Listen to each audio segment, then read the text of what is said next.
पूर्ण परमात्मा पाप कर्म दंड को भी काट सकता है। अभी तक जिस भी संत व महापुरुष से मिले उन्होंने यही बताया कि पाप कर्म फल भोगने से ही समाप्त होगा। वो प्रभु कौन है जो पाप कर्म को काट देता है, वो काल के बंधन से छुड़वा देता है। उसका क्या नाम है, पूजा की विधि क्या है? कृपया अवश्य सुनिए जगत गुरु तत्वदर्शी संत रामपाल जी महाराज के अमृत वचन। कहते वहां सतलोक के अंदर ऐसी शंखों लहर मेहर की उपजे, क्योंकि वह बॉडी दूसरे टाइप की है। ऐसा शरीर नहीं है सतलोक में, शरीर एज इट इज है, सकल सूरत ऐसी है, मूर्त ऐसी है, लेकिन वो मटेरियल ये नहीं है। वो नूर एक तत्व से बना है, उसमें ये रक्त नहीं है, मांस हाड़ चाम नहीं है, एक नूर से बना हुआ है। अब ये आध्यात्मिक मार्ग है, ये समझ माना बहुत कठिन हो जाता है कि नूर से कैसे बनता है। अब जैसे ये शरीर 5 तत्वों से बना है, कैसा रूप है इसका? 5 तत्व कौन से हैं? पृथ्वी, आकाश, अग्नि, जल, वायु, ये 5 इसके। इसमें ये 5 कहीं नजर नहीं आ रहे, कहीं नहीं दिखाई देते। ऐसे ही एक नूर से वह हमारे शरीर बनते हैं।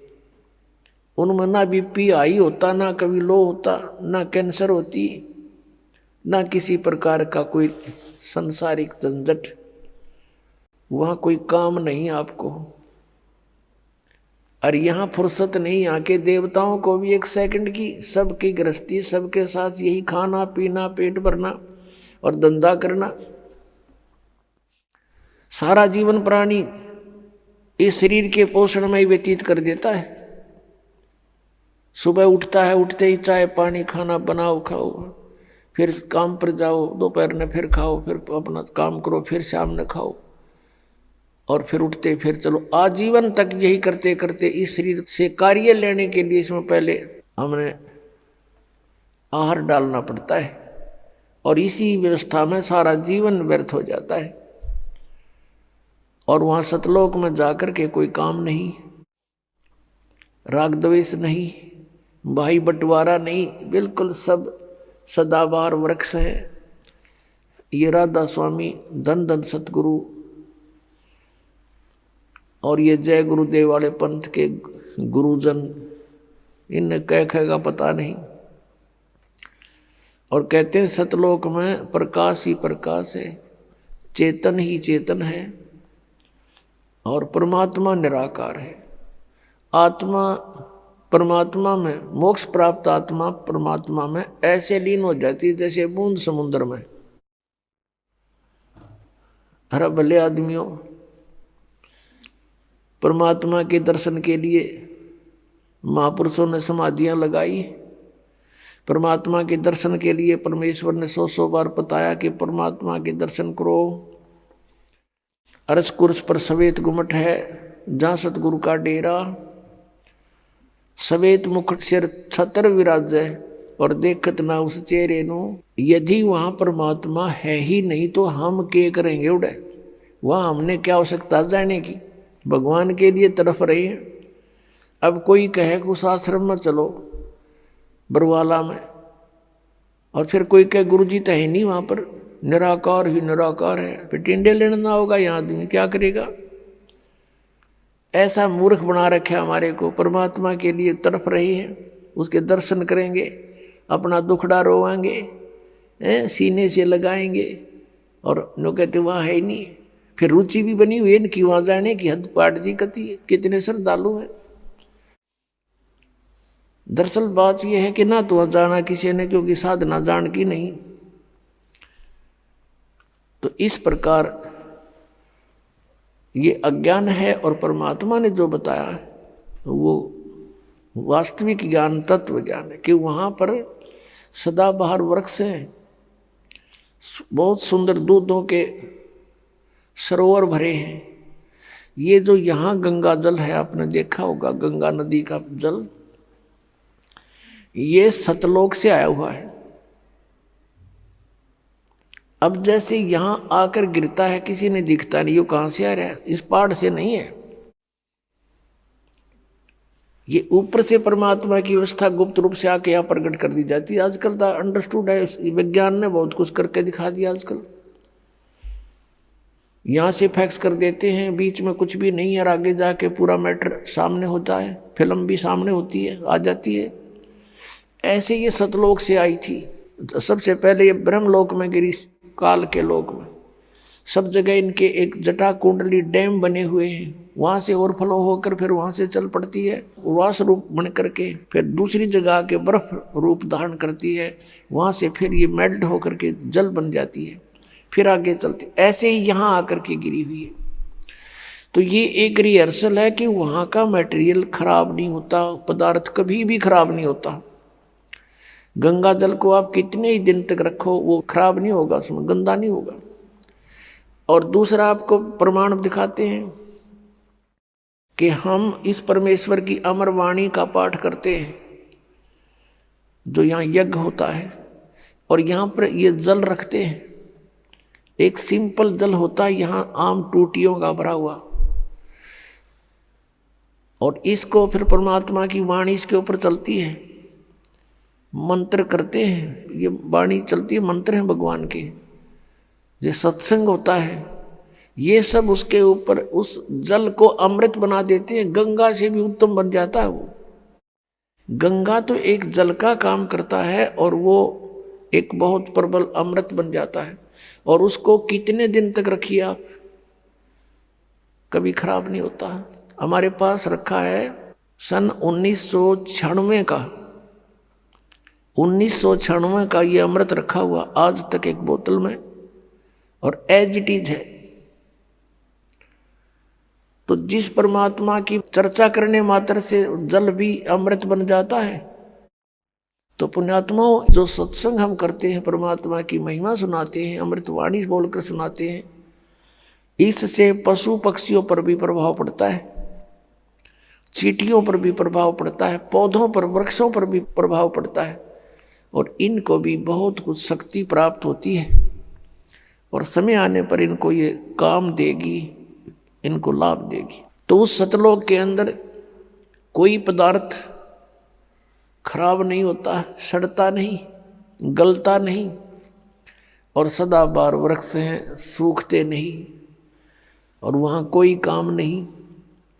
परमात्मा की याद में आत्मा भीगी रहती है, मस्त रहती है, बहुत आनंद रहता है, चर्चा चलती है, ऐसे मंडलियाँ बैठकर बतलाती हैं, और नीचे के दुखों को देखकर आंखों में आंसू आते हैं कि कैसे रजा हुई परमात्मा, हम कैसे निकला इस गंदते हैं। वहाँ जाकर जब नीचे को देखते हो ना, इसमें सड़ांध आती है, इस 21 ब्रह्मांड में तो सड़ांध, बुदबू, दुर्गंध आती है। गरीबदास साहिब जी ने लिखा है कि लख योजन तक जात है या दुनिया की गंध दुर्गंध। इस पृथ्वी लोक पर रहने वाले प्राणियों के अंदर से निकल रहे ये बदबू, कहते हैं 1 लाख योजन, लगभग 12 लाख किलोमीटर ऊंचाई तक इसकी बदबू जाती है, स्मेल, बैड स्मेल जाती है। तो पुण्यात्माओं, इस प्रकार की विवेचन से आपका मन परमात्मा की तरफ आकर्षित होगा, और यहाँ से चलने की तैयारी करोगे। अन्यथा हम इसी व्यवस्था को फाइनल मान चुके हैं, मृत्यु तो होनी ही है, लेकिन मृत्यु से पहले बच्चों का विवाह हो जावे, और इनको भी भगवान संतान दे दे, इनका रोजगार ठीक हो जाए, फिर हम बेशक मर जावा। हमने इतना फाइनल कर रखा, बस ये हमारी फाइनल सोच है। अब कारण क्या है कि विकल्प नहीं था हमारे पास कोई भी। अब परमात्मा ने आकर दया करी अपने बच्चों पर है, वो खजाना खोल दिया जो 600 वर्ष पहले परमात्मा ने कहा था, धर्मदास मैं आपको ये सारा ज्ञान बताऊंगा, लेकिन इस तत्व ज्ञान को अभी सार्वजनिक मत करना। धर्मदास मेरी लाख दुहाई, ये सार नाम कितबार ना जाई, सार नाम बार जो पढ़ी, बिचली पीढ़ी हंस नहीं तरही। फिर कहा है कि धर्मदास मोरी लाख दुहाई, ये मूल ज्ञान कई बार न जाई, मूल ज्ञान बार जो पढ़ी, बिचली पीढ़ी हंसनी तरही। मूल ज्ञान को तब तक छुपाई जब तक ये द्वादश पंथ मिट जाए। अपने आत्माओं, उस परमेश्वर ने आकर स्वयं ही हमारी सुध ली, अपनी जानकारी आप बताई आकर के। अपने आत्माओं, अभी तक किसी भी संत या ऋषि महर्षि का विधान या उनका अनुभव देख लो, सुन लो, पढ़ लो, सबने यही कहा कि परमात्मा निराकार है। चाहे कोई विष्णु जी का पुजारी है और सामने मूर्ति रखी है भगवान की, उसको भी कहते हैं क्या मेडिटेशन करता, तो का ध्यान लगाता हूं। आपको कोई दिखाई दिया कि नहीं? परमात्मा का प्रकाश दिखाई देता, भगवान दिखाई नहीं देता। कैसा है भगवान? वो तो निराकार है। तो विष्णु जी क्या है आपका? विष्णु जी क्या है? ये निराकार है, साकार। और फिर भगवान कौन है? यदि आप जी का इष्ट श्री विष्णु जी है और फिर आप मेडिटेशन में ढूंढ किसको रहे हो, कहते निराकार है हो, तो फिर विष्णु जी क्या है? इसको कहते हैं मोती मुक्ता दर्शत नाही, ये जगह सब अंदरे, और दिक्कत के तय नैन चश्मिन का फेरा मोतिया बंदरे। एक शेख फरीद नाम के मुसलमान धर्म के अंदर एक फक्कड़ फकीर हुए हैं। बचपन से उसकी श्रद्धा भगवान में थी। पुण्यात्माओं, जो पुण्यकर्मी प्राणी पिछले जन्म जन्मांतर से परमात्मा की साधना भक्ति करते आ रहे हैं, उन्हीं को आज एक विशेष तरफ है परमात्मा के पाने की। यहाँ गरीबदास महाराज जी कहते हैं, साधों से ती मस्करी और चोरा नाल खुशहाल, ये मल अखाड़ा जीतेंगे युगन युगन के माल। यदि आप जी किसी को ये सच्चाई बताने की चेष्टा करते हो तो आपका मजाक करते हैं, और इन झूठिया ने दुनिया बुका कर डाल दी, अपने करोड़ों शिष्य बना दिए एक अटबट करके। कहते इन चोरा नाल खुशाल, बेखों के लश्कर फिरें ये बाणी चोर कठोर, सतगुरधाम न पहुंचेंगे ये 84 के ढोर। फिर कहा कि मल अखाड़ा जीतेंगे ये युगन युगन के माल। माल माने रेसलर, पहलवान, जो एक्सरसाइज करता है डेली, और कभी समय आने पर उसकी कुश्ती किसी के साथ होती है, रेसलिंग, तो वो मल अखाड़ा, वो मल ही जीता करते हैं, पहलवान ही जीता करते हैं। आप जी उस परमात्मा के अखाड़े के पहलवान हो, बेटी भाई बहन बुजुर्ग जो भी है, जैसा भी है, युगों युगों से आप ये एक्सरसाइज करते हुए आ रहे हो। आप ही में से पार होने का नंबर आओगा। जैसे बच्चे स्कूल जाते हैं, विद्यालय में, तो जो विद्यालय में जाते हैं उन्हीं में से पास होते हैं, और कोई जो पाली जाता है, गधा पर बारी लेता है, बैठ कर सवारी करता है, स्कूल नहीं जाता है, तो वो पास नहीं होते। आप ही पार होगे।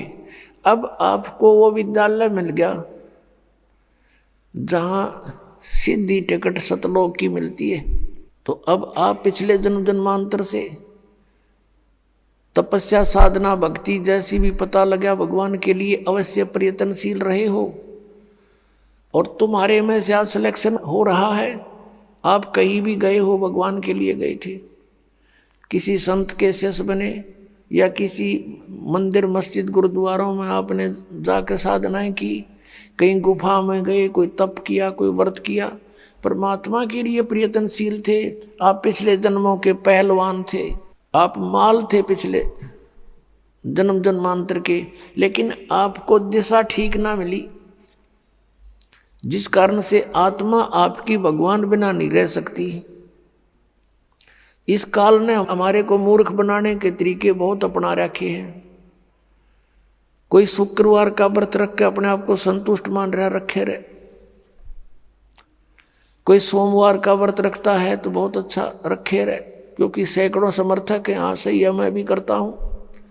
और ये किसी को नहीं पता कि गीता जी के 16वें अध्याय के 23वें श्लोक में लिखा है कि शास्त्र विधि को त्याग कर जो मनमाना आचरण करते हैं, उनकी न तो गति होती है, न कोई सुख प्राप्त होता है, न उनकी कोई सिद्धि प्राप्त होती है, यूजलेस। गीता जी अध्याय नंबर 16 के श्लोक 24 में तुरंत कहा है कि इससे तेरे लिए अर्जुन कर्तव्य और अकर्तव्य की व्यवस्था में सदग्रंथ ही प्रमाण है, नथिंग एल्स। किसी की दंत कथा पर मत विश्वास करना, जो अपने सदग्रंथों में लिखा है उसी में वे ऑफ वर्शिप सही है, फाइनल है। अब जैसे ये श्री कृष्ण जी के पुजारी पवित्र हिंदू धर्म में जितने भी पुण्यात्मा हैं, अब गीता जी को सिरोधार्य मानते हैं और नाम जपते हैं हरे राम हरे कृष्ण, राधे राधे श्याम मिला दे, ओम नमः शिवाय, ओम भागवते वासुदेव नमः, एवं नमः, ये पता नहीं कितने मंत्र बना रखे। गीता जी में है कोई मंत्र ऐसा? गीता जी में फाइनल फैसला कर रखे है। गीता जी अध्याय नंबर 8 के श्लोक नंबर 13 में कहा कि ओम इति एक अक्षरम ब्रह्म व्यवहारण माम अनुसमरण ये प्रयाति तदंदेहम सयाति परमाम गति।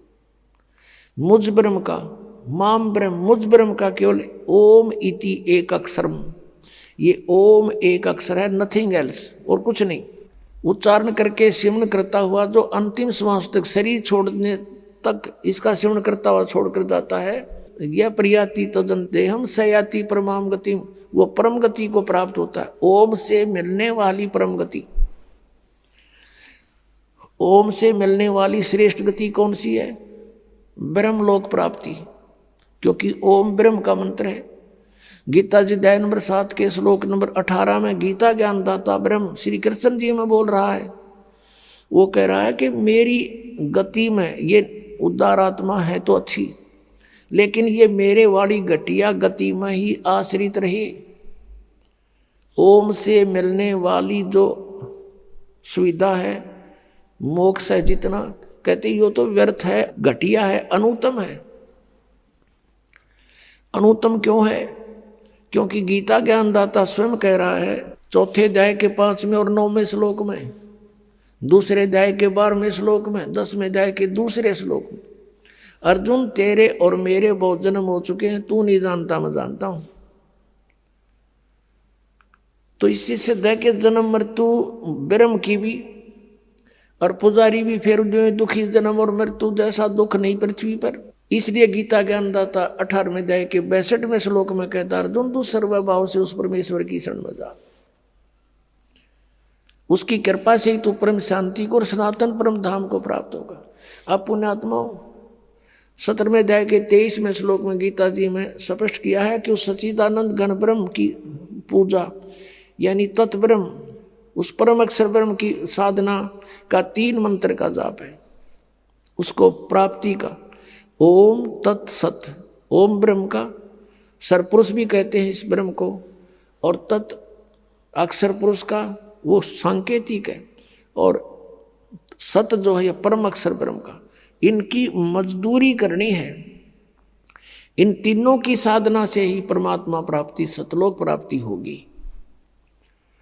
ओम और तत् सांकेतिक है, ये दोनों मिलकर 2 अक्षर का सतनाम बनता है। और तीसरा वो सार नाम है जो सत कहा है गीता जी अध्याय नंबर 17 के श्लोक 23 में। तो कहने का भाव ये है कि हम साधना करने का खूब कोशिश की हमने, अब पढ़े गीता और नाम ले हरे कृष्ण कृष्ण कृष्ण हरे हरे राधे राधे, कोई बात हुई या? बालकों का खेल बना रखा हमने, भगवान की तरफ जरा भी ध्यान नहीं दिया। गीता जी में है कहीं ये मंत्र, फिर जाप किस लिए कर रहे हो? परमात्मा का विधान है ये। यदि कहो कि तुम कि पुराणों में ऐसा लिखा है, पुराणों में भी, पुराण क्या चीज है, गीता जी क्या शास्त्र है। चारों वेद पूर्ण परमात्मा ने, सत्य पुरुष ने इस ब्रह्म के अंतःकरण में फीड कर दिए थे। 5 वेद किए थे, सूक्ष्म वेद भी जो परमेश्वर ने स्वयं आकर बोलना पड़ा, इसने नष्ट कर दिया फिर, और उसमें ऐसे फीड कर दिए जैसे उसका निर्धारित समय रख दिया। इतने समय के बाद वो अपने आप इसके श्वासों के माध्यम से बाहर निकल आए। इसने सारे के सारों को पढ़ा तो इसमें देखा कि जो पांचवा वेद है उसमें पूरा निर्णायक ज्ञान है। कबीर इज गॉड, वो साकार है, मनुष्य दृश्य है और उसकी भक्ति की विधि ये है, उसमें सारा कंप्लीट था। तो इसने पांचवा वेद नष्ट कर दिया। चार वेद जिसमें महिमा तो परमात्मा की है लेकिन वे ऑफ वर्शिप नहीं है, उसमें पूजा की विधि नहीं है। वो चार वेद अपने पुत्र ब्रह्मा को दे दिए। ब्रह्मा जी ने उनको पढ़ा, जैसा भी अभी तक इनके समझ में नहीं आ रहा ये है कि क्या कहानी है। तो ब्रह्मा जी से ही ज्ञान प्राप्त हुआ, किन्होंने? अन्य ऋषियों ने। तो उन अन्य ऋषियों का और साथ में इस ब्रह्मा जी का जो ज्ञान है वो पुराण है और वेद ज्ञान है गॉड गिवन। गीता जी जो श्रीमद् भगवत गीता ये भी वेद ज्ञान है। इसमें थोड़ी सी इसने अपना मिक्सर कर रखा है। गीता जी में जगह जगह इसने कुछ संकेत दिए हैं कि ये मेरा मत है, उसका मत छोड़कर बाकी सब वेद ज्ञान है। अपनात्मा वेद जो हैं ये परमात्मा का विधान है, आदेश है, संविधान है। और जो पुराण है उनमें किसी ऋषि या ब्रह्मा विष्णु महेश देवता का आदेश है, उनका अपना अनुभव है। तो हमने गीता जी के अतिरिक्त, वेदों के अतिरिक्त किसी की भी आदेश की पालना नहीं करनी है। यदि हम परमात्मा के विधान के विरुद्ध किसी की आज्ञा का पालन करके साधना करते हैं तो वो शास्त्र विधि को त्याग कर मनमाना आचरण है। पुराण जो है ये हेल्प करते हैं केवल परमात्मा की महिमा को समझने के लिए, लेकिन परमात्मा पाने का केवल गीता जी और वेद ही विधान है। और पांचवा वेद जो परमात्मा ने स्वयं आकर बोला, जो सच्चिदानंद घन ब्रह्म की वाणी कहलाती है, कबीर वाणी, वो उसमें सारे ही ज्ञान है, इंक्लूडिंग चारों वेद और साथ में गीता और पुराण सभी उनमें इंक्लूड है। एक व्यक्ति था, उसका मित्र एक था SHO। उसने अपने मित्र से कहा कि मेरा जो पड़ोसी है साथ वाले मकान का, वो मुझे बहुत परेशान करता है, किसी तरह बाज नहीं आता है, मैं क्या करूं? अब SHO ने कहा कि मार लठ उसका माप देख लूंगा। पहले ऐसे समय थे। अब उसने अपने मित्र उस दरोगा जी का आदेश पालन करके अपने पड़ोसी से झगड़ा ठान लिया। लट्ठम लट्ठा हो गए, पड़ोसी मर गया। अब वो साथ वाले मकान का व्यक्ति मर गया तो उसको पकड़ कर ले गया वही SHO जो उसका मित्र था और कोतवाली में दे दिया और उसको सजा होगी, सजाए मौत होगी। अब उसने क्या गलती करी कि राजा का विधान है कि कोई किसी की हत्या करेगा उसको सजाए मौत दी जाएगी। उस व्यक्ति ने एक अधिकारी की आज्ञा का पालन करके और अपने साथी का लठ मार कर मृत्यु कर दी, राजा का विधान तोड़ दिया। अब राजा के विधान अनुसार उसको सजाए मौत होगी, वो अधिकारी कुछ नहीं कर सका। तो पुण्यात्माओं, हमने ऐसे जानना है कि जो वेद और गीता ये परमात्मा का विधान संदेश है, इसमें जो लिखा वही फाइनल है। इसके अतिरिक्त ऋषियों की, देवताओं की जो अपने अनुभव की बातें हैं वो हमने पूजा की विधि में स्वीकार नहीं करनी, क्योंकि वो एक अधिकारी का आदेश हो जाएगा। उसको पालन करने से भगवान का विधान खंड हो जाएगा और हम दोषी अपराधी हो जाएंगे। अब प्रसंग चल रहा है कि आज तक हमें परमात्मा की जानकारी यथार्थ रूप में नहीं हुई। एक शेख फरीद नाम का मुसलमान धर्म में उत्पन्न एक पुण्यकर्मी प्राणी था। पुण्यात्माओं, हम आज से नहीं जन्म मर रहे, असंख्य जन्म हो गए और इस चतुर्युगी में हम सतयुग से लेकर आज तक जन्मते मरते रहे। और इस कलयुग से पहले हम अलग, ना कोई मुसलमान था, ना हिंदू था, ना सिख था, ना ईसाई था। सब वैदिक धर्म को मानने वाले होते थे, वेदों अनुसार ओम नाम का जाप करते थे और कोई साधना वो सर्व यज्ञ हवन आदि करते थे, 500 यज्ञ किया करते थे। अब हमारे आपस में संस्कार एक दूसरे के मिक्स हैं। आज कोई हिंदू धर्म में जन्मा है तो कल मुसलमान धर्म में जन्म ले सकता है। आज कोई मुसलमान धर्म में कट्टर हुआ बैठा, कल मृत्यु होगी, उसके बाद वो हिंदू धर्म के अंदर जन्म ले सकता है। ईसाई के भी ले सकता है, ईसाई भी की मृत्यु के बाद ईसाई भी यहाँ आ सकते हैं हिंदू धर्म में, और सिख धर्म में भी जा सकते हैं। तो कहने का भाव यह है कि हमने अपनी बुद्धि को बहुत ऊपर उठाना पड़ेगा, तब हम इस काल के जाल से निकल पाएंगे।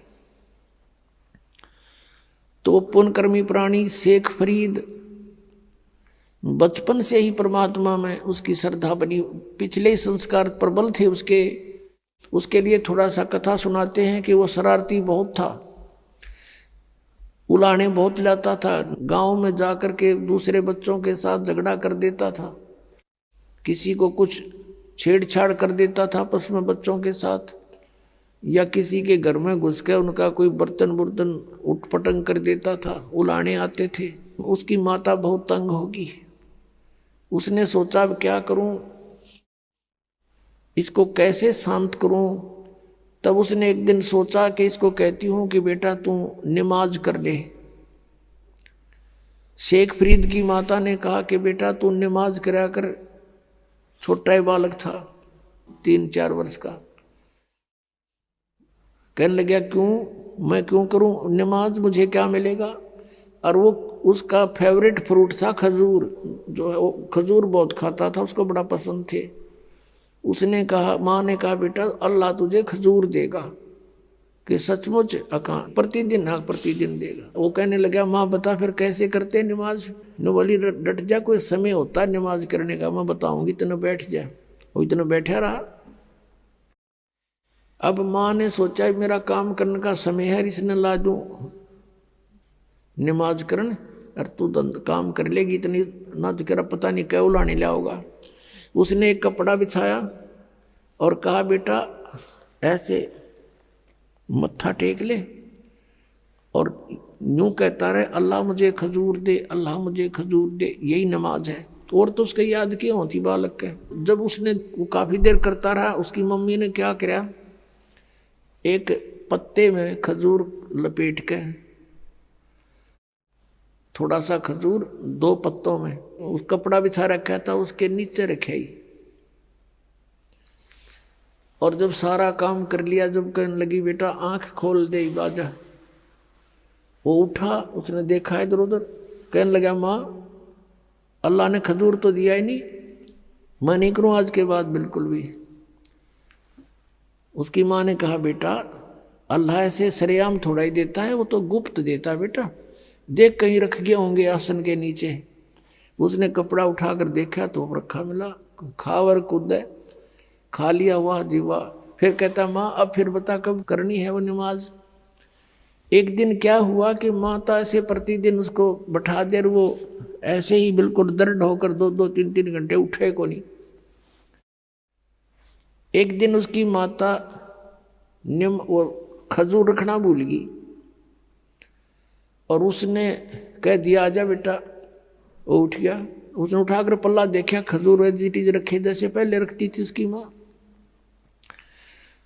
अब फिर उसकी माँ के भी याद आ गया कि आज तो मेरे से गलती होगी, यू कभी नहीं कराई विसा नालायक से, आज इसको खजूर मिले नहीं। तो उसी समय वो खजूर खाता हुआ आ रहा था। उसकी माँ ने कहा बेटा ये खजूर कहाँ से लाया तू, अल्लाह रोज देता है मुझे।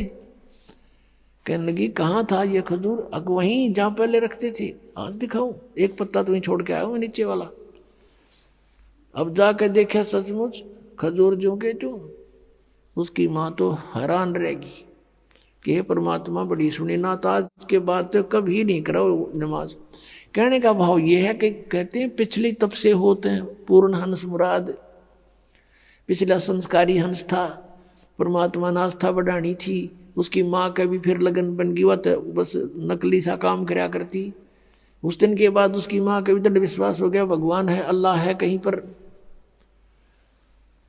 तो जब वो बड़ा हुआ तो उसने घर त्याग दिया, क्योंकि रुक नहीं सकता वो प्राणी जिसको चाह भगवान की है। अब जो परंपरागत उनकी क्रियाएं थी, मांस खाना, वो उनको पसंद नहीं था उस प्यारी आत्मा को। उसने छोड़ दिया कि ये तो कुछ जची नहीं बात, हिंसा करके भगवान मिला करते हैं कभी।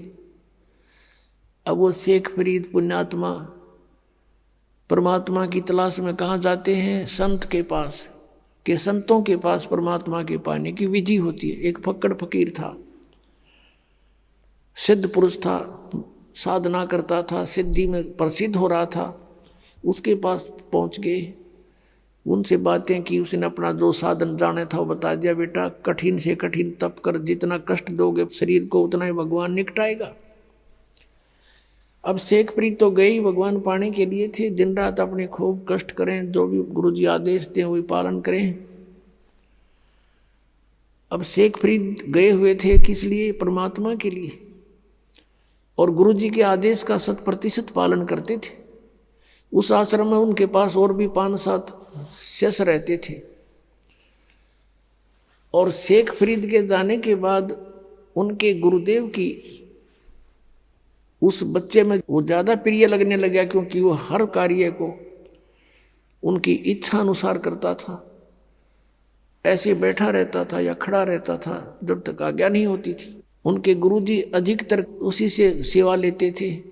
तो अन्य शिष्य ईर्षा करने लगे कि शेखप्रीत तो गुरुजी के हृदय में बस गया और आश्रम इसको देंगे लास्ट में मृत्यु के बाद, और तुम रह गए अब घर छोड़ दिया परमात्मा पाने के लिए। और वहां जाकर फिर ये राग द्वेष अभिमान बढ़ाई की भूख ज्यों की त्यों, फिर किस लिए डले ढो रहे हो वहां पर? अगर तुमने आश्रम की जरूरत है, भगवान की नहीं रही, मान बढ़ाई की भूख है, तो भक्त नहीं। ये शेखप्रीत में नहीं थी। अब अन्य जो शिष्य थे उन्होंने सोचा इसको गुरुजी की नजरों से गिराते हैं। वो जो सिद्ध पुरुष था, मुसलमान धर्म में फक्कड़ फकीर था, तपस्वी था, वो क्या करा करता? हुक्का पिया करता खाना खाते समय, और शाम के समय विशेषकर हुक्का पीकर तुरंत सो जाता था, सुबह बखत से उठ जाता था। तो आश्रम में प्रत्येक भक्त की एक दिन की सेवा बांट रखी थी कि इस दिन वो सारी सेवा करेगा, इस दिन वो करेगा, इस दिन वो करेगा। जिस दिन शेखप्रीत की सेवा का टर्न आया, उस दिन अन्य सेवकों ने सोचा कि आज इसको गुरुदेव के नजरों से गिराते हैं। वर्षा का मौसम था लेकिन वर्षा नहीं हो रही थी। शेखप्रीत ने शाम के समय खाना बनाया गुरुजी के लिए, और गुरुजी के हुक्के के लिए पहले अग्नि तैयार कर देता था। उसने अग्नि तैयार कर ली थी, खाना खिलाने गया हुआ था। पीछे से उनके अन्य ईर्षालु साथियों ने वो अग्नि बुझा दी, पानी पूनी छिड़क दिया। अब शेखप्रीत ने तो ये सोचा था कि 2 मिनट में हुक्का भर के दे दूंगा, और वो गुरुजी इतना क्रोधी था, अगर 5 मिनट लेट हो जाता ना कोई भी किसी कार्य में, उससे इतना नाराज हो जाता, उसको डंडे मारता था और कई दिन तक उसको सेवा नहीं देता था। तो अब शेखप्रीत जी गए अपनी मस्ती में कि जाके हुक्का भर दूंगा। जाके देखे आग नहीं है। अब शेखप्रीत को तो भाई चिंता का विषय हो गया। इधर देखा उधर देखा, अग्नि नहीं बिल्कुल भी। थोड़ी सी दूर पर देखा कि गांव था, नगर था, वहां से 1 किलोमीटर की दूरी पे वहां धुआं उठ रहा था। चलम उठा के भाग लिया पूरी स्पीड तय। वहां जाकर देखा तो एक माई चूल्हे में अग्नि जलाने की चेष्टा कर रही थी, फूंक मार रही थी, और आंखों में पानी गिर रहा था। धुआं वापस आकर उसको परेशान कर रहा था। अब शेखप्रीत दौड़ा दौड़ा गया, माई माई कहाँ, कौन है? हाँ महाराज क्या बात है? कि माई आग दे दो, हुक्का भरना है। वह माई थी नरी निकम्मी, नो बोली आंख फूट जाना जब आग में लहे, आंख फुटवा ले तू भी अपनी। अब वो बोला आदमी था, साधु संत बोले वाले होते हैं, अकमाई आंख फूटने से अग्नि मिल जाएगी? कहाँ मिल जाएगी? वनों का कर फिर फू फू करने लगी। अब उसने दे के चिमटा आंख में और बाहर निकाल कर रख दी, ले माई आग दे दे मुझे, ये आंख फोड़ ली मैंने। अब माई ने देखा, उसके तो पाया तलेगी धरती निकलेगी कि तू उस महात्मा का शिष्य है, वो बड़ा सिद्ध पुरुष है, और उसने कुछ वचन बोल दिए तेरा नाश हो जाएगा। उस माई ने सारी अग्नि बाहर काट दी चूल्हे थे, अगले बाबर ले। अब वो फटाफट धर के आकर उस आंख के एक बांध के कपड़ा सा और सपीटते फिर भाग लिया। उधर से गुरुजी ने आवाज लगाई, रे शेख फरीद, रे फरीद कित मर गया। तीसरी आवाज जब लगाई, जब 2 एकड़ की दूरी से आवाज करी, आ गया गुरुजी, आ गया गुरुजी। गुरुजी ने पूछा भी क्या बात है, इतनी देर कैसे लगा दी? जी आग, मौसम वर्षा का था, गुरुदेव अग्नि जलाई थी लेकिन आग बुझ गई, गांव से दौड़ के लाया हूँ। अच्छा रख दे। अब अग्नि रख दी, वो तो उक्का पीड़ का सोने की तैयारी में था, उसने देखा अंधेरा सा हो गया था, कह आंख का केला गया। जी आपके रहते क्या लगे गुरुदेव, क्या लगे? नुका के बाहर निकल गया। कहा अच्छा भाई। अब माई ने सारी रात काटनी मुश्किल होगी, अब तेरे ऊपर बिजली गिरेगी, वो बताओगा गुरुजी को ऐसे ऐसे, और ये सिद्ध पुरुष है को वचन बोल दिया तेरा नाश होगा। सुबह सुबह जाली माई ले करके उसको आंख को मटके के कापण पर ढक्कन पर रख कर लेगी और कहा महाराज मेरे से गलती होगी, माफ कर दियो, आपका शेष अग्नि लेने गया था, मैं ऐसे ऐसे धूमे में दुखी हो रही थी और मेरे मुख से निकल गया कि आंख फुटवा ले, आंख फुटते तो अग्नि मिलती है, और आपके शेष ने आंख निकाल कर रख दी, महाराज मेरे पे गलती होगी, माफ कर दो। माथा टेक कर रोआ बुढ़िया माई। अब उस गुरुजी के समझ में नहीं आ रही या कहना के चाह रही है। वो बोला माई मुझे ढंग से बता क्या बात है। कहने लगे जी ऐसे ऐसे बात थी। शेख फरीद को बुलाया, अरे फरीद इधर आ। कहाँ जी? अरे क्या हो गया? आपके रहते क्या हो गुरुदेव, आपके दास को आपके रहते क्या होना था, ये कपड़ा क्यों बांध रखा है? जी ऐसे ही करके बोला खोल दे इसको। उसने कपड़ा खोल दिया तो आंख जो की तो पाई उस फरीद की। अब वह माई देख कर हैरान रहेगी, लेकिन दूसरी आंख से वह कुछ छोटी बन गई। ये यकीन दिलाने के लिए कि सचमुच ये घटना घटी है। अब पुण्य आत्माओं, ऐसे सिद्ध पुरुष और ऐसे करामात दिखा देते हैं तो फिर उसके ऊपर शंका हो किसने? अब ये बातें अब तत्व ज्ञान से आपका समझ में आएंगी कि ऐसा सिद्ध पुरुष था वो तपस्वी होका पाड़, कि उसके क्योंकि पिछले संस्कार थे उन पुनकर्म प्राणियों के, पिछले ही तप से होते हैं पूर्ण हंस मुराद। वर्तमान की सिद्ध साधना आज कुछ थी नहीं उनकी, दोनों की, ना शेख फरीद की थी ना उस गुरु की थी, पिछले संस्कारों से थी, पिछले जन्म जन्मों के वो विद्यमान होते हैं। तो भी उन्हीं को अंगड़ाई आती है भक्ति की, घर त्याग देते हैं, लेकिन आगे साधना ना होने से वो अपनी बैटरी डिस्चार्ज कर जाते हैं ऐसे सिद्धि दिखाकर। अब सब जगह आसपास चर्चा का विषय हो गया, उस महाराज की वाह वाह होगी कि एक बालक की ऐसे ऐसे आंख भी पूरी कर दी उसने। सारी जनता आसपास की पूजन लायक गिर, वो महात्मा सिद्ध पुरुष और सुप्रीम वो हो गया वहां का संत। अब कुछ दिनों के बाद क्या हुआ कि उसकी मृत्यु होगी। मृत्यु के उपरांत शेख फरीद ने वो आश्रम त्याग दिया, सोचा साधना करनी है। गुरुजी ने कहा कठिन तप करो, भगवान निकट आवेगा, उसके दीदार हो जाएगा। शेख फरीद तो परमात्मा पाने के लिए घर से निकला था और भगवान ना मिला तो इस मनुष्य शरीर का बनेगा क्या, मैं करूंगा क्या इस मिट्टी का, ये सोचकर गुरुजी के आप बताए अनुसार घोर तप शुरू कर दिया। एक वृक्ष की मोटी टहनी कुएं के ऊपर से गई हुई थी। उसने सोचा बहुत साधना कर ली, वैसे करता हूं, ऊपर रस्सा बांध लिया वृक्ष के और अपने पैरों में बांध लिया दोनों में, और शेष रस्सा नीचे को लटका दिया और उल्टा लटक गया। अब 12 वर्ष तक उसने उल्टा लटक के कई घंटों कुएं में साधना की, और 12 वर्ष के अंदर 50 किलो अन्न खाया था शेख फरीद ने, 50 किलो 12 वर्ष में। यदि 10 ग्राम भी हम सोच कर चल रहे हैं तो एक महीने की भी 10 ग्राम तो होता भी कुछ को ना, 100 ग्राम माने तो भी एक महीने की ही 36 किलो हो जाती है। अपने आत्माओं, अब 12 वर्ष के अंदर 40 किलो अन्न खाया तो कैसा शरीर होगा उसका, अस्थि पंजर रह गया शेष। वो बाहर आकर के कभी कभी विश्राम करता था, परमात्मा की याद को कि उसमें तरफ में रहता था, और वो ऐसे लेटा हुआ था। कौव्या ने देखा कि ये व्यक्ति मर चुका है, वो उसके ऊपर आकर बैठ गए। शरीर पर कहीं मांस था ही नहीं।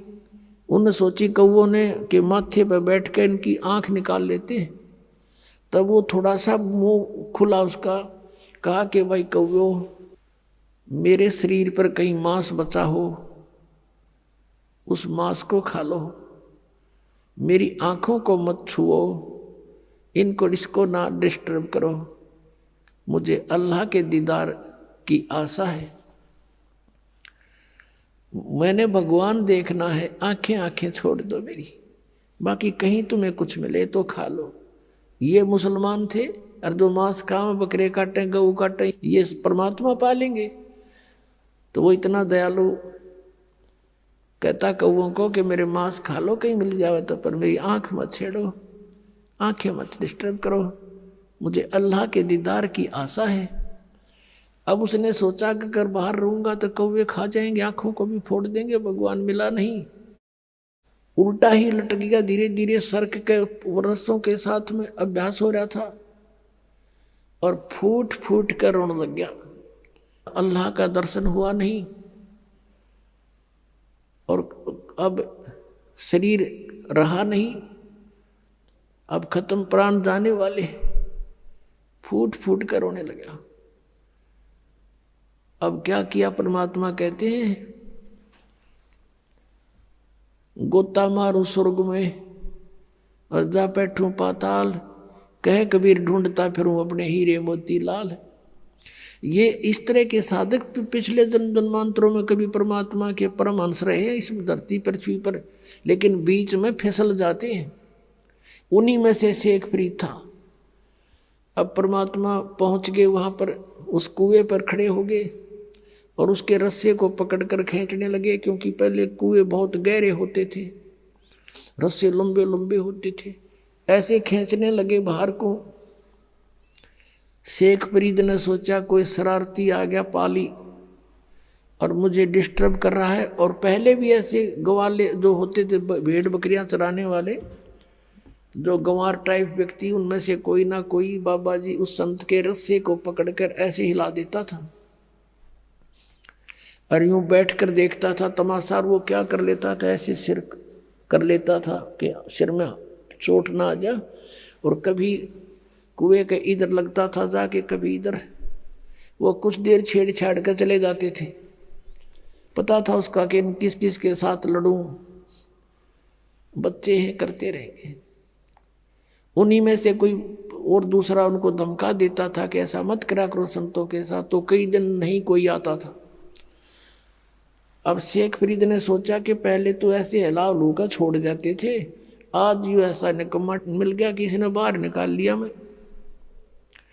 अब वो बाहर निकालते निकालते उल्टा लटका लटका कहता है, अरे भाई मुझे ना छेड़े, मुझे डिस्टर्ब ना करे, मैं अपना काम कर रहा हूं, तू अपना काम कर। परमात्मा ने कहा कि तू क्या कर रहा है यहाँ पर?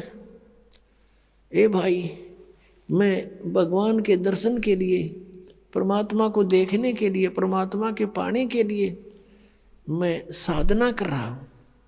तो परमेश्वर कबीर देव जी ने कहा कि मैं हूं अल्लाह अकबर। अब ये बात सुनकर शेख फरीद के माथे पर चोड़ी पड़ी, कहने लगा भाई मजाक ना करें, आप अल्लाह नहीं हो सकते, क्योंकि अल्लाह तो निराकार है, वो तो बेचून है, अल्लाह दिखाई थोड़ी देता है। अब परमात्मा कहने लगा भले आदमी, फिर तू डरे डो इसमें, तू क्या कर रहा है? एक तरफ तो कहता मैं परमात्मा के दीदार के लिए प्रयत्न कर रहा हूं, और परमात्मा निराकार बतावे तू, फिर क्यों डले डो रहा है इसमें? क्या फायदा तेरा इसमें ये साधना करने का जब वो निराकार है? क्या देखेगा उसका दीदार, क्या करेगा? अब क्या करे ना, गाम कर ज्ञान का तो चमका ऐसा लग गया करे, एकदम उसकी बुद्धि सेट होगी मालिक खड़े सामने। उसको ये समझ में आ गई उस शेख फरीद के कि भाई अगर ये परमात्मा तो नहीं हो सकता, लेकिन परमात्मा का बाखबर जरूर है, यानी तत्वदर्शी संत अवश्य है। उसने उल्टा लटके लटके पैर पकड़ दिए कि महाराज मुझे भगवान का ज्ञान बता दे, मुझे अल्लाह की आवश्यकता है, अल्लाह के दर्शन करूंगा। परमात्मा ने कहा तुम फिर वही बात करे, अल्लाह के दर्शन करूंगा, तुम्हारा अल्लाह बेचून निराकार बताओ, तुम अल्लाह के दर्शन क्या खाक करेगा तू? अगर दर्शन करेगा तो अल्लाह साकार हुआ। अब वो कहता हाँ बिल्कुल ठीक है, नहीं तो दीदार शब्द आना नहीं चाहिए तुम्हारे मुख पर। तो वो कहने लगा जैसा भी है मुझे रास्ता बता दो, मैं भटक चुका हूं, मेरा अंत आने वाला है और परमात्मा मुझे मिला नहीं। अब परमात्मा ने क्या कहा कि बेटा बच्चा, इस देही शरीर के साथ तेरी के शत्रुता है, कभी खत्म कर लिया, बहुत कॉस्टली है, इस तरह परमात्मा नहीं मिलता। परमात्मा पाने का एक मंत्र है, जाप है, और भूखा रहने से भगवान मिले नहीं, गना खाने से भगवान मिले नहीं, इतना भी नहीं खाना चाहिए कि अंगड़ाई टूटर जो माइया दड़ी पक्का खा ले, और इतना कम भी नहीं खाना चाहिए कि कमर टेढ़ी हो जा के भक्ति करोगे। प्रथम अंजल संयम राखे, योग युगत सब सतगुरु भाखे, खाने पीने पर संयम बरते, हिसाब का खावे, इतना खावा जो घना नींद भी ना आवे और भूखा भी ना रहे और शरीर में फुर्ती स्फूर्ति बनी रहे। और ये साधना कर। फिर शेख फरीद को धीरे धीरे खाना खिलाया, फल खिलाए, फूल खिलाए, फिर धीरे धीरे खाना खाने लगा और फिर वो परमात्मा के साथ ही हो लिया। अपने आत्मा कबीर परमेश्वर जी वो पूर्ण परमात्मा है, अल्लाह अकबर हैं। अल्लाह कबीर कहो चाहे कबीर अल्लाह कहो, गॉड कबीर कहो, कबीर साहब कहो, अल्लाह अकबर कहो, अल्लाह कबीर या अकबर एक ही बात है। ऐसे अपनी प्यारी आत्माओं को फिर से सतमार्ग पर लगाते हैं, उनकी बैटरी चार्ज करते हैं। अपनी आत्माओं कैसा है भगवान और कौन है परमात्मा, पहले तो हम अपने सदग्रंथों से पहचानेंगे कि कैसा है भगवान। जैसे पवित्र हिंदू धर्म के अंदर चारों वेदों को एथेंटिक मानते हैं कि वेदों में जो लिखा वो फाइनल है, लेकिन वेदों का जो लेख है मूल पाठ संस्कृत भाषा में है। अपनात्माओं ज्ञान जो होता है, ज्ञान वो किसी भी भाषा में हो, ज्ञान तो ज्ञान ही होता है। जैसे हम अपनी चाहे हरियाणवी भाषा में बोल के वो बात बता दे, और चाहे जिस भाषा को कोई समझता हो उसमें बोलकर बता दे, वो ज्ञान श्रेष्ठ हो, यथार्थ हो, तो उसका समझना आवश्यक है। अब एक भाषा को जान लेने से विद्वान नहीं हो जाता। जैसे संस्कृत भाषा को जानते थे ब्राह्मण वर्ग, और इन्हीं को पहले सतयुग त्रेता द्वापर तक इन्हीं को शिक्षा ग्रहण का आदेश था, दूसरे वर्ग को नहीं था, वर्ण को नहीं था। परमात्मा चारों युगों में आए हैं। सतयुग में सत सुकृत नाम से आए, तब इस मनु जैसे ऋषियों से मिले, ब्रह्मा से मिले, विष्णु से मिले, शिव जी से मिले।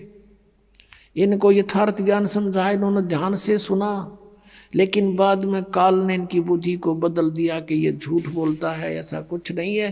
तो तीनों ने बगावत कर दी, भगवान की वाणी को स्वीकारा नहीं। मनु जी ने भी परमात्मा का नाम बिगाड़ दिया कि ये वामदेव है।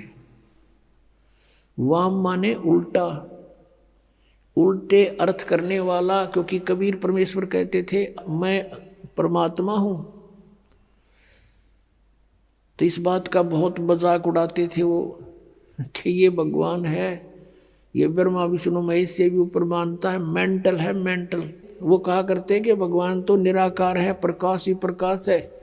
परमात्मा कहा करते कि ऊपर भी मैं ही हूं, नीचे भी मैं ही हूं, दोनों ठोड़ पर मैं ही हूं। तो उसका नाम वामदेव रख लिया, वामदेव। वाम माने उल्टा, उल्टी खोपड़ी वाला, वामदेव उल्टी खोपड़ी वाला भगवान। नहीं माना, कहने का भाव किसी ने नहीं माना परमात्मा को परमात्मा। त्रेता युग में मुनिंदर नाम से आए थे और द्वापर में करुणा में नाम से आए थे, जो सुपद सुदर्शन के गुरु जी बने थे। और त्रेता युग में आए थे जब मंदोदरी और नल नील और लंका के अंदर जो एक चंद्र विजय भाट था, उसके 16 सदस्यों ने नाम लिया था, और भी कुछ एक अच्छी आत्माओं ने परमात्मा की शरण ग्रहण की थी। अब कलयुग के अंदर वो परमात्मा आए और अपना यथार्थ ज्ञान स्वयं ही बताना पड़ता है परमात्मा को प्रत्येक युग में आके। अब जो परमेश्वर आए थे 600 वर्ष पहले बनारस में, उस समय भी परमेश्वर यही कहा करते थे कि तुम जिन भगवानों की पूजा करते हो, इनकी पूजा का विधान वेदों में नहीं है। और ब्रह्मा विष्णु महेश को आप अजरो अमर मानते हो, ये अजर अमर नहीं है, इनकी जन्म मृत्यु होती है। 3 देव की जो करते भक्ति, उनकी कदे ना हो मुक्ति। इन तीनों देवताओं की 600 वर्ष पहले परमात्मा ने बताया था कि दुर्गा इनकी माता है और काल इनका पिता है। लेकिन उस समय इन ब्राह्मण वर्ग के जो गुरुपद पर विराजमान थे व्यक्ति, उन्होंने परमात्मा का घोर विरोध किया और करवा दिया जनता से, और कहा कि कबीर तो अशिक्षित है, ये क्या जाने संस्कृत भाषा को, ये तो जुल्हा है, धानक है, हम ब्राह्मण हैं, हमने संस्कृत को पढ़ा, ऐसा कुछ नहीं लिखा हुआ इन पुराणों में। ये सर्वेश्वर हैं, महेश्वर हैं, कोई इनके माता पिता नहीं, मृत्युंजय हैं, कालज्य हैं। आज तक मूर्ख बना रहे थे हमारे को संस्कृत भाषा के जानने वाले। और परमात्मा ने 600 वर्ष पहले लिखा था कि इनकी जन्म मृत्यु होती है, इनके माता पिता हैं। अब पहले तो परमात्मा के उस सूक्ष्म वेद में दिखाते हैं आपको कि परमात्मा ने 600 वर्ष पहले ब्रह्मा विष्णु महेश के बारे में क्या टिप्पणी करी थी, और आज फिर उन पुराणों में ज्यों की त्यों पाई। जब हम शिक्षित हो गए, समझण जोगे हो गए, अब देखिएगा। अब ये है कबीर सागर। अब कितना मोटा ग्रंथ है, अब देखना इसको, इसके अंदर दिखाते हैं आपको।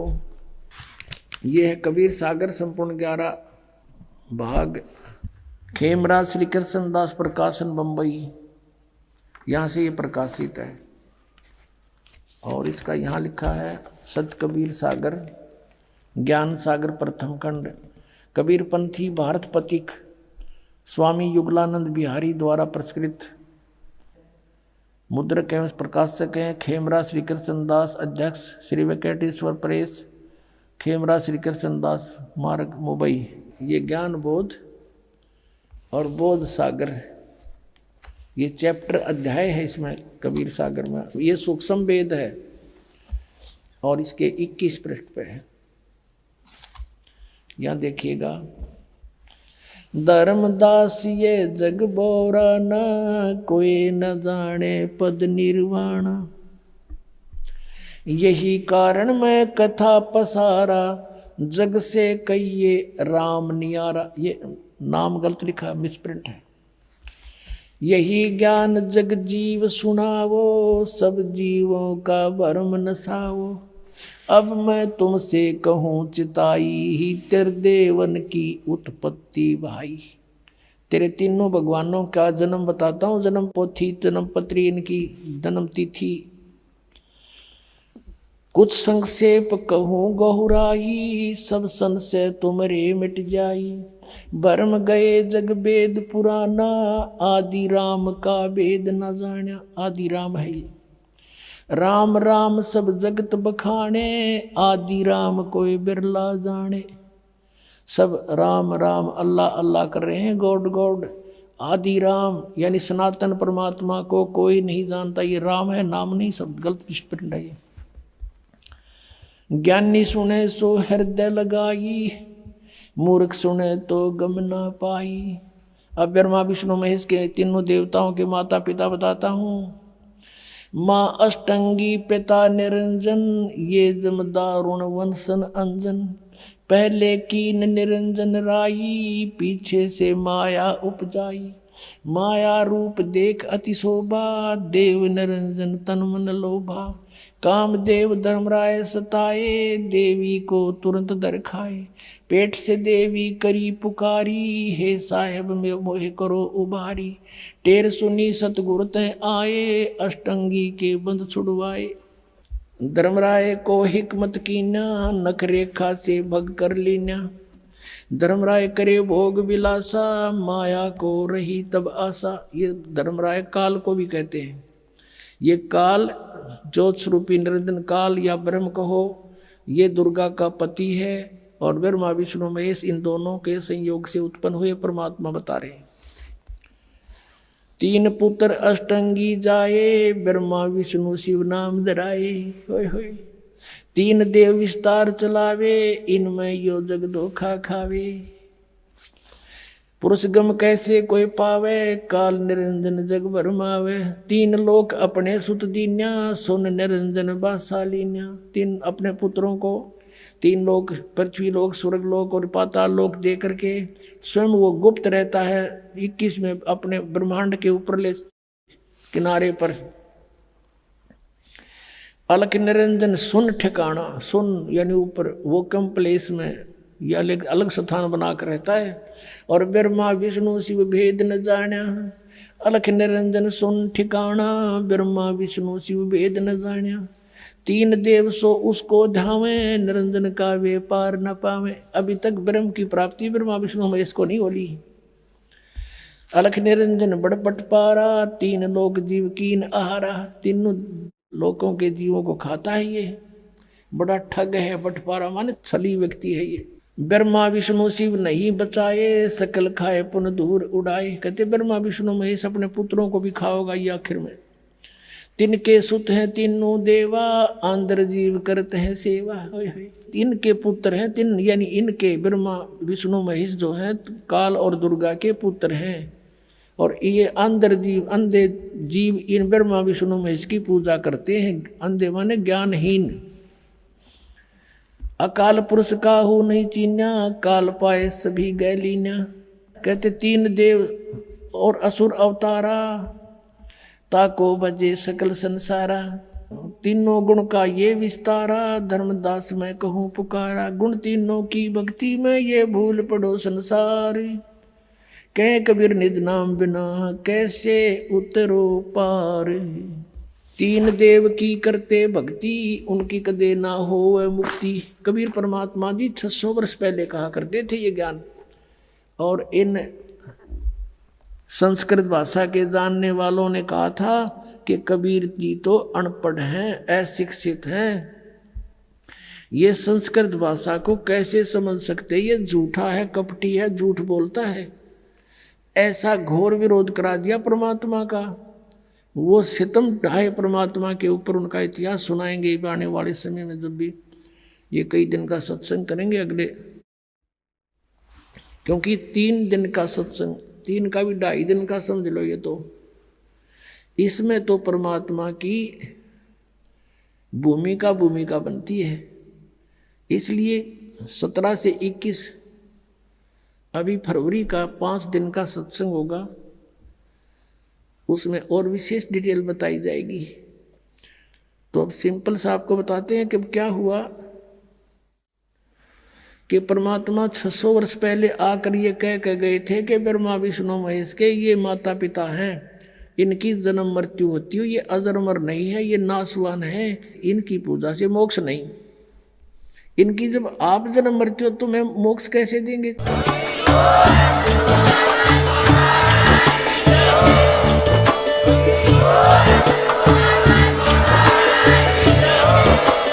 आप सुन रहे थे जगत गुरु तत्वदर्शी संत रामपाल जी महाराज जी के मंगल प्रवचन। अधिक जानकारी के लिए विजिट कीजिए हमारी वेबसाइट www.jagatgururampalji.org। संत रामपाल जी महाराज जी के शुभ आशीर्वाद से पूरे विश्व भर में 500 से भी ज्यादा नाम दीक्षा केंद्र हैं, जिन पर संत रामपाल जी महाराज जी द्वारा ऑनलाइन निःशुल्क नाम दीक्षा दी जा रही है। अपने नजदीकी नाम दीक्षा केंद्र का पता करने के लिए संपर्क करें 8222880541।